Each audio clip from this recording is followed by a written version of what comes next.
नमस्कार, खबर control news में आपका स्वागत है। आज हम छतरपुर विधानसभा से आम आदमी पार्टी के पूर्व निगम पार्षद एसडीएमसी त्रिलोक जी से क्षेत्रीय मुद्दों पर सीधी बात करेंगे। त्रिलोक जी, खबर कंट्रोल न्यूज़ में आपका स्वागत है सर। सबसे पहले हमारे दर्शकों को बताया जाए, पैरोल पर डिप्टी सीएम और सीएम जी आए हैं, पार्टी में कितनी जान फूंक पाएंगे इस बार 25 के चुनाव में? आपके चैनल को सुनने वालों को सभी को नमस्कार और दिवाली की शुभकामनाएं। देखो, ये तो अभी आपने जब से देखा है, जब जमानत पे बाहर आए हैं केजरीवाल जी, आम आदमी पार्टी के अंदर बहुत बढ़िया रिस्पॉन्स है, बहुत लोगों में जोश है। जो वोटर थे, जो हमारे पार्टी के वोटर थे, गरीब जो नीचे वाले तबके के, जिनको सीधी डायरेक्ट मदद जा रही थी पार्टी से, उनके अंदर एक नई ऊर्जा आई है। उनको पता है कि हमें जो बेनिफिट, जो भी शिक्षा, स्वास्थ्य या जिस भी फ्री बस सेवा या फ्री जो भी मिल रहा था यहाँ, वो केजरीवाल जी करा रहे हैं, बाकी कोई नहीं कराएगा। तो इसलिए उनके अंदर अब उम्मीद है कि हाँ भाई, केजरीवाल जी बाहर आ गए हैं और सीएम दोबारा उन्हीं को बनाना है, और वो सीएम बनाने के लिए तैयार हैं सारे। जो जिस टाइम ये अंदर थे दिल्ली में, उस टाइम लगभग शायद 50 के आसपास सीट की हमें लग रहा था कि 50 सीट आएगी, सर्वे के कहीं था जो। लेकिन आज हम ये पूछ रहे हैं तो 70 में से 70 की सीट जीतने का दावा कर रहे हैं, क्योंकि कोई हमें नहीं लग रहा कि ये सीट हमारी कमजोर है। सारी की सारी सीट आम आदमी पार्टी जीत रही है। 70 के 70 सीट जीत रहे हो? बिल्कुल बिल्कुल जीत रहे हैं। आप किसी भी विधानसभा को उठा के देख लीजिए, अगर ये कह दें कि ये बीजेपी वाला एमएलए है, इसने कोई काम करा है, तो आप बता देना। आम आदमी के हर विधायक के क्षेत्र में आप जाके देखो, जो बीजेपी वाला काम कर रहे हैं उससे कई गुना ज्यादा काम मिलेगा। कारण क्या है, जब दिल्ली में सरकार आम आदमी की है, तो जो दिल्ली में आम आदमी पार्टी का जो एमएलए है, उसका बजट अपने आप ही 100-200 करोड़ का हो जाता है। नहीं तो एमएलए का बजट है वो 5 करोड़ का है। अब 5 करोड़ में एक एमएलए कितना बजट, कितना काम कर पाएगा, वो भी आपको भी पता है। और 100-200 करोड़ में कितना काम होगा, वो भी पता है। किसी भी स्टेट में जहाँ जिस पार्टी की सरकार होती है, वहाँ वो अपनी पार्टी के एमएलए को वो बजट एक्स्ट्रा पार्टी देती है। तो वो यहाँ दिल्ली में कोई चीज़ हो रही है। तो हम देख रहे हैं हमारे विधानसभा में भी कम से कम 100 करोड़ के काम हैं जो यहाँ दिए थे पार्टी ने, लेकिन वो 3-4 साल से रुके हुए थे हमारे यहाँ, वो अब धीरे धीरे अब शुरू हुए हैं। क्या क्या काम होंगे सर आने वाले समय में? तो हमारे यहाँ दिल्ली के अंदर सबसे बड़ी जो जरूरत होती है वो पानी की होती है। पानी की कमी? पानी हमारे यहाँ, ये पहाड़ वाले एरिया है, हाइट पे है, पानी की बहुत कमी है। और हमारे यहाँ जो पानी का जितना भी रिक्वायरमेंट होती है उससे काफ़ी कम पानी है। बोर होने थे, बोर हमारे यहाँ नहीं हुए हैं। जो विधायक के फंड से यहाँ रीबोर होते थे, वो बोर हम अगर गिनती करें तो हमारे यहाँ लगभग 10 साल के अंदर नेप सराय सैलाब में कोई नया बोर नहीं हुआ है जी। रीबोर हैं वो हुए हैं 7-8 बोर, लेकिन उसके अलावा आप उधर छतरपुर साइड में काफ़ी बोर हुए हैं, पानी भी ठीक हुआ है। लेकिन जितनी भीड़ बढ़ रही है उस हिसाब से उतना पानी नहीं मिल रहा है। सर, आपसे जाने कि सीएम साहब के अनुपस्थिति में दिल्ली के अंदर काम नहीं हो सकता?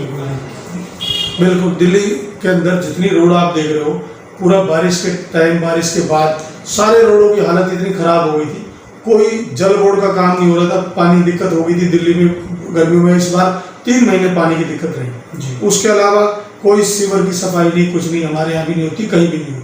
लेकिन ये हमने खुद ही सोचा यार, एमपी बीजेपी के एमपी हैं, एमपी अगर बीजेपी के हैं तो सातों के सातों है। आप वो चाहे तो क्या वो काम नहीं करा सकते? हर विधानसभा में बीजेपी का कार्यकर्ता है, क्या वो एलजी से इनसे कह के काम नहीं करा सकते? अगर केजरीवाल जी अंदर गए हैं, आम आदमी पार्टी नहीं काम नहीं करा रही, तो इनको काम तो कराना चाहिए। ये काम ना करा के काम रोक रहे थे कि काम ना हो। ये पहली बार हम देख रहे हैं कि भाई कोई सरकार सेंटर में बैठी और दिल्ली के काम रोक रही है। नहीं तो काम आप डबल कराओ। हम अब गांव में रहते हैं, नेप सराय और आसपास, हम भी देखते हैं कि कोई नॉर्मली कि भाई अगर कोई काम कराना है तो जिसको काम कराना दूसरा उससे फालतू काम करा दो, तो ज्यादा नाम होगा। कहीं भी कुछ उसका धर्म का भी कोई काम करता है, दान देने, तो अगर किसी का नाम हो रहा है, कोई 100 रुपये दे रहा है, दूसरा 200 दे दो। ये तो नहीं, इसका 100 भी रोक दो, ये नहीं होता। तो ये पहली बार हुआ है कि बीजेपी ने काम रोके हैं, सारे एलजी के थ्रू सारे काम रोके हैं। उससे बड़ी दिक्कतें रही हैं। काम अब देखो, अभी मेरे ख्याल से 2 महीने भी नहीं हुए, ज्यादातर रोड बन के तैयार हो गई है, थोड़ी बहुत बची, उन पर काम चल रहा है। सर, आपसे जानने की कोशिश करते हैं, 93 से 98 के बाद भारतीय जनता पार्टी की सरकार नहीं बन पाई सर। जब 93 से 98 में उनकी सरकार थी, 3 सीएम चेंज हो जाते हैं, क्या लगता है इस बार उनकी सरकार बन पाएगी दिल्ली के अंदर, और क्यों होते थे ऐसे? ये तो देखो, मेरे से ज़्यादा आप लोग घूम रहे हैं इस चीज़ में। अभी कहीं भी दिल्ली के अंदर बीजेपी की सरकार का कोई बात नहीं कर रहा है कि बीजेपी की सरकार आ रही है। अभी तो सिर्फ जो चर्चा होती है कि हाँ कुछ सीट बढ़ जाएगी, 8 हो जाएंगी, 10 हो जाएंगी, 12 हो जाएंगी, सिर्फ ये बातें आती हैं। सीएम की तो अभी कोई सोच ही नहीं रहा कि बीजेपी की सरकार आम आदमी की बननी है। लेकिन हाँ, जिस टाइम सीएम साहब जेल में थे तो उस टाइम 50-55 सीट की थी, लेकिन उनके बाहर आने के बाद जो जोश और जो ऊर्जा मिली है लोगों को, मेरे को लग रहा है 70 की 70 सीट जीत रहे। कहीं ना कहीं सर भारतीय जनता पार्टी के लोग बौखला गए हैं। वो तो बौखला है, तो देखो अगर 20 साल से राज नहीं मिल रहा तो नहीं है, लेकिन उनको राज, अब दिल्ली वालों ने एमसीडी में राज दिया, उनको 15 साल राज किया उन्होंने एमसीडी में। एमसीडी का बहुत सारा काम होता है दिल्ली के अंदर जो जनता के लिए डायट आप करा सकते हो, लेकिन 15 साल रहने के बाद दिल्ली की जनता ने उनको एक तरफ बैठा दिया। लेकिन उसके बाद भी अभी भी आप देख रहे हो तो खरीद फरोख्त चल रही है, इस काउंसलर को खरीद लो, उसको खरीद लो, यही तो चल रहा है। तो बीजेपी मतलब काम से नहीं चाहती, वो पैसे से खरीदना चाहती है। हर वोटर को हो चाहे नेता हो, हर एक को वो अपनी पार्टी में पैसे के दम पे या सीबीआई ईडी, ये दो इनकी पावर है, एक तरह से उनसे वो खींच के ला रही है। बाकी काम के दम पे किसी भी स्टेट में बीजेपी नहीं आ रही। हमने अभी हरियाणा में देखा होगा, काम पे दम पे नहीं आई, वहाँ भी बीजेपी कुछ काम कर रही है नहीं।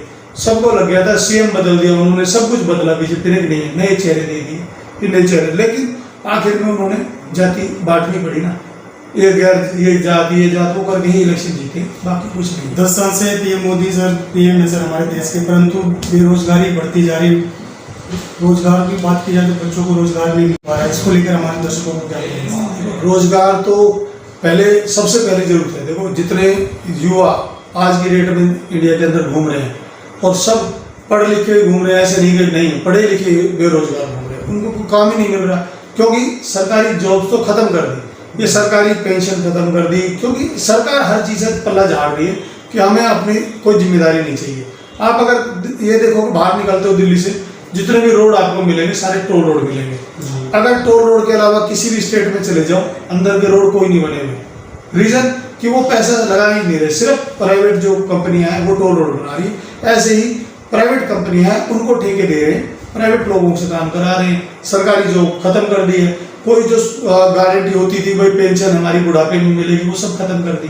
तो आने वाला टाइम बहुत बुरा होने वाला है, ना किसी के पास नौकरी होगी ना पेंशन होगी, कहाँ से लोग अपना घर चलाएंगे वो आप भी जानते हैं, अभी बहुत मुश्किल होने वाला है। सर मोदी सरकार कह रही 70 साल के लोगों को 5 लाख रुपए मिलेंगे, तो 70 साल के लोगों को 5 लाख किस लिए मिलेगी? पहले तो 15-15 लाख भी दिए थे उनके स्वास्थ्य के लिए। वो तो योजना है उनकी, योजना हॉस्पिटलों को उनके लिए अभी मिलेगी। दिल्ली के अंदर तो हमें किसी को नहीं मिल रहा। दिल्ली का जिस तरह का माहौल है सर, दिल्ली का प्रदूषण है, अगर आपको 70 साल जीत पाए दिल्ली में तो जीना बहुत मुश्किल है। जो स्कीम दिल्ली सरकार लाना चाह रही है उसके हर स्कीम के लिए लड़ना पड़ रहा है। अगर दिल्ली के लिए कोई दिल्ली सरकार कोई स्कीम लाती है, आप इतने दिन से देख रहे हो, हर स्कीम के लिए धरना देना पड़ रहा है। कभी धरना देते हैं, कभी वहां जाते हैं, 2-3 बार रिटर्न होता है, तब वो पास हो रहा है। तो कहाँ से वो 5 लाख दे देंगे? 5 लाख जिस योजना में है, उस योजना में कितने लोग शामिल होंगे? दिल्ली का कौन लोग शामिल हो रहा है? कितने लोगों को शामिल किया इन्होंने? चाहे तो सिर्फ इनकी हवाई बातें, जुमला है, बाद में खुद ही कहते हैं तो हमने कहा था खाली जुमला। कुछ अंत में हमारे दर्शकों को कुछ कहना चाहेंगे तो लोग जाए। दर्शकों को यही कहना चाहूँगा कि इस टाइम दिल्ली के इलेक्शन का माहौल हो रहा है, दिल्ली में इलेक्शन आ रहे हैं और 5 साल आप जिसको भी वोट देंगे वही आपकी दिल्ली के लिए काम करेगा, आपके एरिया को संभालेगा और वो आपके एरिया में काम करेगा। तो सोच समझ के वोट दें। और जैसे सिर्फ आम आदमी पार्टी एक अकेली ऐसी पार्टी है जो काम के नाम पे वोट मांग रही है कि हमने काम किया है तो वोट दो, नहीं किया है तो मत दो। सिर्फ इकलौती पार्टी है, तो काम के नाम पे वोट मांगना बहुत बड़ी बात है। तो आप काम देखो, काम के नाम पे वोट दो, जात पात जाति धर्म ये सब छोड़ दो, बहुत पुराने हो गए। अब सिर्फ काम के नाम पे आप अपना भविष्य देखो और काम पे वोट दो। बहुत बहुत धन्यवाद त्रिलोक जी, आपने समय निकाल के हमसे बात की सर, शुक्रिया, धन्यवाद।